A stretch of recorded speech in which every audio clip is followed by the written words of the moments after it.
Cari amici di Black and White, la seconda puntata di Scopri il Comune, dedicata a Somma Campania, comincia qui, nell'ossario di Custozza. Questo è il monumento che raccoglie ossa e teschi dei ragazzi che hanno combattuto nelle guerre risorgimentali. Nel 1848, prima guerra di indipendenza, le truppe piemontesi contrastavano l'Austria.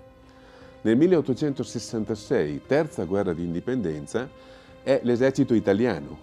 L'unità d'Italia era stata compiuta nel 1861, ma mancava ancora il territorio veneto. Ed è per la conquista del territorio veneto che si sono combattute queste durissime battaglie.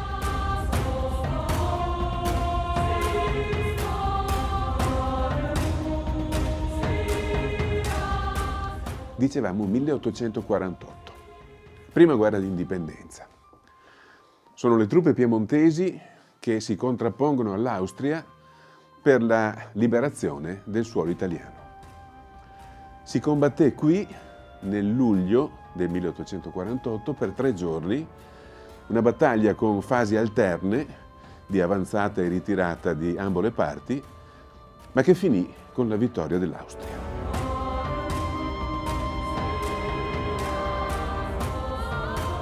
Dopo neanche 20 anni, nel 1866, si combatte la terza guerra di indipendenza e stavolta è l'esercito italiano a contrastare le truppe imperiali austriache.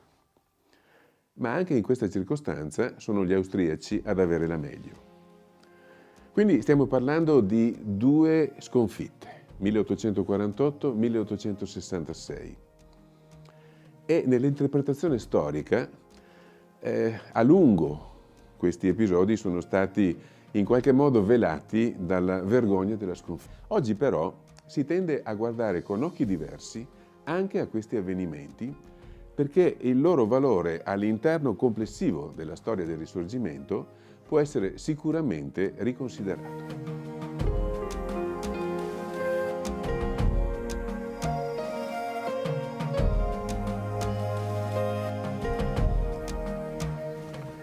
Ciao Eleonora. Ciao Franco. Eleonora Principe, consigliere comunale con delega alla valorizzazione del territorio, vero? Sì.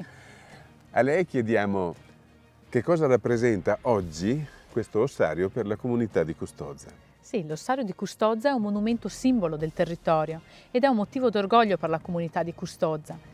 Infatti l'amministrazione comunale, forte della collaborazione delle associazioni del territorio, ha avviato un importante processo e lavoro di valorizzazione del sito che ha portato alla realizzazione di un nuovo allestimento museale. Questo nuovo allestimento museale permette a tutti di conoscere un capitolo della storia d'Italia normalmente difficile e poco accessibile, qual è il Risorgimento. Certo. Vogliamo dare un'occhiata dall'interno e da sopra? Certo. Grazie.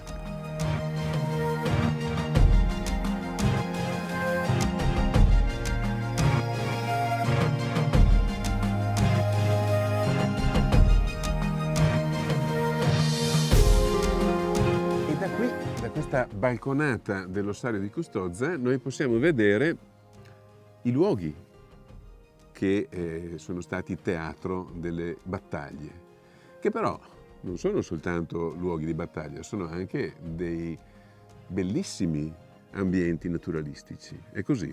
Esatto.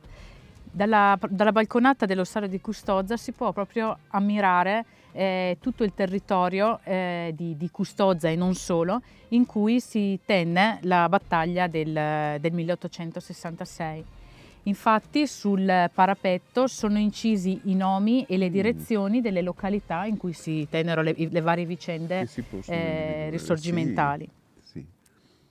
Ma anche dal punto di vista paesaggistico mi sembra che però ci sia un grosso valore qui. Infatti tutti questi luoghi in cui si tenne la battaglia di Custozza, i luoghi diciamo nel territorio di Custozza sono uniti da dei percorsi naturalistici, quindi è possibile ammirare e conoscere la storia a diretto contatto con la natura. Ringraziamo Eleonora Principe per questo suo contributo e le auguriamo buon lavoro. Grazie.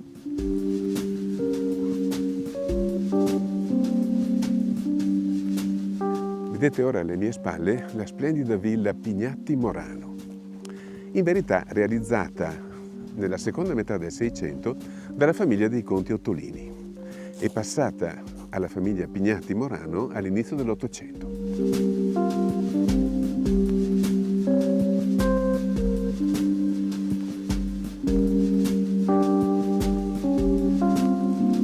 La villa presenta il tipico impianto di villa veneta e le sue facciate sono adornate con gli stemmi delle famiglie che via via nei secoli l'hanno posseduta insieme ai terreni circostanti. Inizialmente il feudo dei conti Ottolini e quello che vediamo da questa parte è lo stemma della famiglia Ottolini.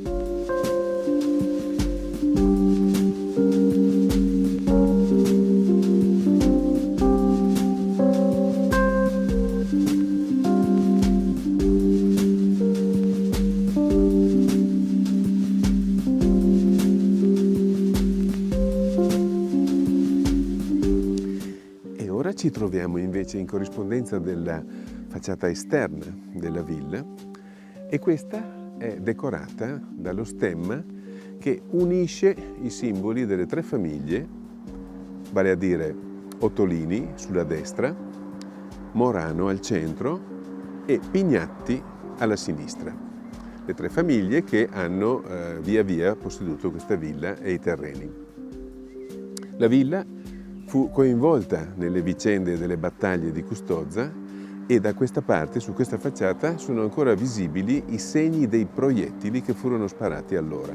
Oggi è regolarmente abitata e soltanto in occasioni eccezionali viene resa visitabile.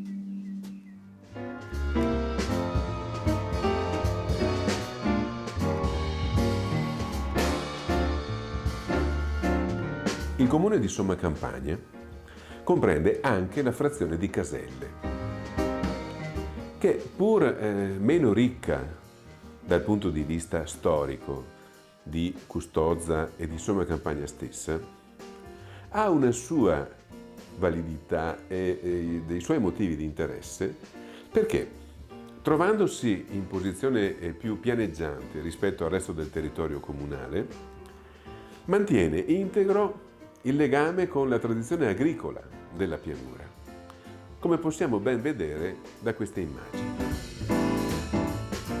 Quasi non sembrerebbe di essere a pochissimi chilometri dal quadrante Europa e dalla città stessa di Verona.